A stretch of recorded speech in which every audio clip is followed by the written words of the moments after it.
وہ کیسے کریں گے؟ انہوں نے فضائل اعمال میں لکھ دیا ہے کہ احمد بن حنبل کو خواب میں اللہ کی زیارت ہوئی تو انہوں نے پوچھا کہ یا اللہ تیرا قرب حاصل کرنا چاہتا ہوں، سب سے آسان ذریعہ کیا ہے؟ تو اللہ نے فرمایا قرآن۔ تو انہوں نے کہا سمجھ کے یا بغیر سمجھ کے؟ میں کہتا ہوں جی یہ میرے سامنے کو بات کرے تو میں غصے میں اس کے ساتھ پتہ نہیں کیا کروں، انہوں نے اللہ کے سامنے کیسے کیا ہوگی؟ یہ جھوٹا خواب احمد بن حنبل پہ انہوں نے تھوپا ہے۔ تو آگے سے کہتے ہیں اللہ نے فرمایا چاہے سمجھ کے چاہے بغیر سمجھ کے، یعنی پورے کا پورا قرآن یہ کہہ رہا ہے، یہ قرآن اس لیے نازل ہوا ہے کہ آپ اس کی آیات کے اوپر تفکر کریں، اس سے ہدایت حاصل کریں۔ قرآن میں تو اللہ یہ کہہ رہا ہے اور ان کو یہ کہنا تھا۔ قرآن میں تو اللہ اپنے پیغمبر کو کہہ رہا ہے وَأُوحِيَ إِلَيَّ هَذَا الْقُرْآنُ لِأُنذِرَكُمْ بِهِ وَمَنْ بَلَغَ۔ اے نبی تم فرما دو قرآن اللہ نے مجھے اس لیے وحی کیا اس کے ذریعے میں لوگوں کو ڈر سناؤں اور جس تک یہ کتاب پہنچ جائے وہ بھی اس کے ذریعے۔ فَذَكِّرْ بِالْقُرْآنِ مَن يَخَافُ وَعِيدٍ۔ اے نبی قرآن کے ذریعے آپ نصیحت کریں جو اللہ کی دھمکی سے ڈرتا ہے اسے۔ پورا قرآن اس پہ گواہ ہے کہ قرآن اس لیے نازل نہیں ہوا جس کے لیے انہوں نے بنا لیا ہوا ہے، اور کتنی غیر محسوس طریقے سے انہوں نے امت کے ساتھ جنازہ نکالا ہے۔ والذی بعث فی الامیین رسولا منہم یتلو علیہم آیاتی ویزکیہم ویعلمہم الکتاب والحکمہ۔ اس آیت میں اللہ تعالیٰ نے حضور صلی اللہ علیہ وسلم کو دنیا میں بھیجنے کے 3 مقصد بیان فرمائے، جس میں سے پہلا مقصد یہ ہے یتلو علیہم آیاتی، وہ قرآن پڑھ کر سنائیں گے ان کو، قرآن کی آیتوں کی تلاوت کریں گے۔ بات سمجھنے کی نہیں ہے، صرف پڑھنے کی، سمجھنے کا بیان خود آگے آ رہا ہے۔ یتلو علیہم آیاتی، ان کو قرآن پاک کی آیت پڑھ کر سنائیں۔ اگلا جملہ کیا ہے؟ وَيُزَكِّيهِمْ، اور ان کا تزکیہ کریں گے، ان کے نفسوں کو، ان کے دلوں کو پاک کریں گے، ان کی اصلاح کریں گے، ان کے باطن کی اصلاح کریں گے۔ دوسرا مقصد یہ ہے۔ اور تیسرا مقصد وَيُعَلِّمُهُمُ الْكِتَابَ وَالْحِكْمَةَ، اور ان کو کتاب کی اور حکمت کی باتیں سمجھائیں گے۔ تو یہ سمجھانا یہاں آ گیا، اور پہلی یتلو علیہم میں صرف پڑھنا ہے، تو صرف تلاوت کرنا بھی نبی کے بھیجنے کے مقصدوں میں سے ایک اہم مقصد ہے۔ لہذا قرآن کو صرف پڑھنا، چاہے سمجھے نہ سمجھے، یہ بھی نبی کے بھیجنے کے مقاصد میں سے ایک اہم مقصد ہے۔ لہذا کوئی اگر یہ کہتا ہے کہ صرف قرآن پڑھنا جبکہ سمجھ نہیں رہے ہیں اس سے کوئی فائدہ نہیں ہے، یہ جہالت کی بات ہے۔ قرآن اللہ کی ایسی کتاب ہے جس کے حروف کو پڑھنے پر بھی، صرف پڑھنے پر بھی ثواب ہے۔ سمجھ کر پڑھیں گے نور علی نور، اور سمجھنا چاہیے، لیکن سارے لوگ نہیں سمجھ سکتے۔ بچے پہلے پڑھتے ہیں، اس کے بعد عالم بنتے ہیں، پھر اس کو سمجھتے ہیں، پھر ساری دنیا کو سمجھاتے ہیں۔ یہی ترتیب ہے کہ پہلے اس کو یاد کیا جائے گا، بعد میں اس کو سمجھایا جائے گا۔ اس لیے کوئی اگر یہ کہتا ہے کہ قرآن پاک کو صرف پڑھنے سے، رٹنے سے، بلا سمجھے پڑھنے سے کوئی فائدہ نہیں ہے، تو یہ اس کی جہالت کی بات ہے۔ حدیث شریف میں نبی کریم صلی اللہ علیہ وسلم نے ارشاد فرمایا جو قرآن کا ایک حرف پڑھے اس کو 10 نیکیاں ہیں، ترمذی شریف کی حدیث ہے۔ اور فرماتے ہیں لا اقول الف لام میم حرف، الف لام میم کسی نے پڑھا تو یہ ایک حرف نہیں ہے بلکہ 3 حرف ہیں۔ یہ مثال کیوں دی ہے الف لام میم کی؟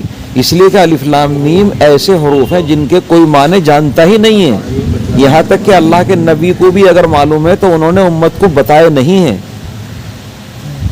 تو یہ مثال اسی لیے دی کہ ایسا حرف ہے جس کا کوئی معنی سمجھ ہی نہیں سکتا، جب اس کے پڑھنے پر حدیث میں ثواب بیان کیا جا رہا ہے تو اس سے معلوم ہوا کہ قرآن کو بلا سمجھے پڑھنے پر ثواب ملے گا اور اجر عظیم ملے گا۔ کوئی اگر یہ کہتا ہے کہ بلا سمجھے پڑھنے سے ثواب نہیں ملے گا تو الف لام میم کے معنی بتائے، وہ کیا معنی سمجھے گا؟ اس کے معنی بیان کیے ہی نہیں گئی، اللہ کے نبی نے بیان ہی نہیں کیے ہیں۔ تو معلوم ہوا کہ قرآن کا وہ حصہ، کچھ حصہ ایسا ہے جس کے معنی کوئی سمجھ نہیں سکتا اور اس کے پڑھنے پر حدیث میں باقاعدہ ثواب بیان کیا گیا ہے۔ تو معلوم ہوا کہ صرف پڑھنے سے بھی ثواب ملتا ہے، اور وہ بھی اجر اور ثواب سے خالی نہیں ہے، اور وہ مستقل عبادت ہے، اور اللہ کے نبی کے نبوت کے فریضوں میں سے ایک فریضہ ہے۔ اللہ نے فرمایا اتل ما اوحی الیک، اے نبی جو وحی آپ کی طرف بھیجی جا رہی ہے اس کو آپ پڑھیے۔ تو خود پڑھنا، صرف پڑھنا، یہ بھی حضور کے نبوت کے مقاصدوں میں سے ایک اہم مقصد ہے، اور اس مقصد پر عمل کرتے ہوئے آج ساری دنیا میں لوگ قرآن پاک کو یاد کرتے ہیں، اور بچے پہلے یاد کرتے ہیں اور بڑے ہو کر جب عالم بنتے ہیں تو سمجھتے ہیں۔ شروع میں ان کو پڑھایا جاتا ہے، رٹایا جاتا ہے، سمجھایا نہیں جاتا، ورنہ ان کے لیے دشواری ہوگی۔ تو یہ اسلامی ایک ترتیب ہے جو نظام چل رہا ہے پڑھنے پڑھانے کا، کہ پہلے بچے اس کو پڑھتے ہیں، بعد میں اس کو سمجھتے ہیں، پھر دنیا کو سمجھاتے ہیں۔ ہاں صرف یہ کہنا کہ سر آپ صرف پڑھو، سمجھنے کی کوشش ہی مت کرو، کوئی اگر یہ کہتا ہے تو یہ تو غلط ہے، اور یہ کوئی بھی نہیں کہتا دنیا میں۔ تو پڑھو، پڑھنا بھی ثواب ہے، سمجھنے کی کوشش کرو اور مزید نور علی نور ہے، اور عمل کرو یہ بھی ضرور ہے، چونکہ قرآن پاک کی تلاوت کے 3 حق ہیں، ان میں صرف پڑھنا ایک حق ہے، اور سمجھنا بھی ایک حق ہے، اور عمل کرنا بھی ایک حق ہے، تو وہ مستقل علیحدہ چیز ہے۔ لیکن کوئی اگر یہ کہتا ہے کہ قرآن کو صرف پڑھنے سے کوئی ثواب نہیں ملتا بلا سمجھے پڑھنے سے، تو یہ جہالت کی بات ہے، اور یہ دین میں ایک نئی چیز ہے جو نہیں ہونی چاہیے، اور اگر کوئی ایسا کہتا ہے تو اس کو اپنی اصلاح کرنی چاہیے۔ وما علینا الا البلاغ۔ امام احمد بن حنبل رحمۃ اللہ علیہ کا خواب، علامہ جزری رحمۃ اللہ علیہ جو بہت بڑے محدث ہیں، حافظ حدیث ہیں، حافظ حدیث کہتے ہیں جس کو 1,00,000 حدیثیں یاد ہوں، جزری اس درجے کے آدمی ہیں۔ انہوں نے اپنی کتاب النشر کی پہلی جلد میں یہ خواب بیان کیا امام احمد بن حنبل کا، کہ امام احمد بن حنبل نے اللہ تعالیٰ کی خواب میں زیارت کی، تو اللہ تعالیٰ سے پوچھا کہ اللہ تعالیٰ کوئی ایسا ذریعہ بتا دیجیے جس کے ذریعے سے میں آپ کے قریب ہو جاؤں۔ اللہ نے فرمایا بکلامی یا احمد، میرا کلام پڑھو، قرآن پڑھنے سے میرے قریب ہو جاؤ گے۔ تو امام احمد بن حنبل نے سوال کیا بفہم و بغیر فہم، سمجھ کے پڑھوں جب آپ کے قریب ہوں گا، یا بلا سمجھے پڑھنے سے بھی آپ کو قرب حاصل ہو جائے گا؟ تو اللہ نے فرمایا بفہم و بغیر فہم، سمجھ کر پڑھو گے جب بھی میرا قرب حاصل ہو جائے گا، اور اگر بلا سمجھے پڑھو گے جب بھی میرا قرب حاصل ہو جائے گا۔ یہ علامہ جزری فرماتے ہیں آج کل کے جاہل جو 2-4 چیزوں کا علم رکھتے ہیں، وہ اپنے آپ کو عالم سمجھتے ہیں، امام جزری رحمۃ اللہ علیہ سے بڑے ہو گئے ہیں۔ امام جزری نے یہ خواب اللہ تعالیٰ کا، حضرت امام احمد بن حنبل کا، اللہ کا زیارت کرنے کا اپنی کتاب میں بیان کیا ہے، اور سند کے ساتھ بیان کیا ہے پوری امام احمد بن حنبل تک، اور اس میں کوئی شک و شبہ نہیں ہے۔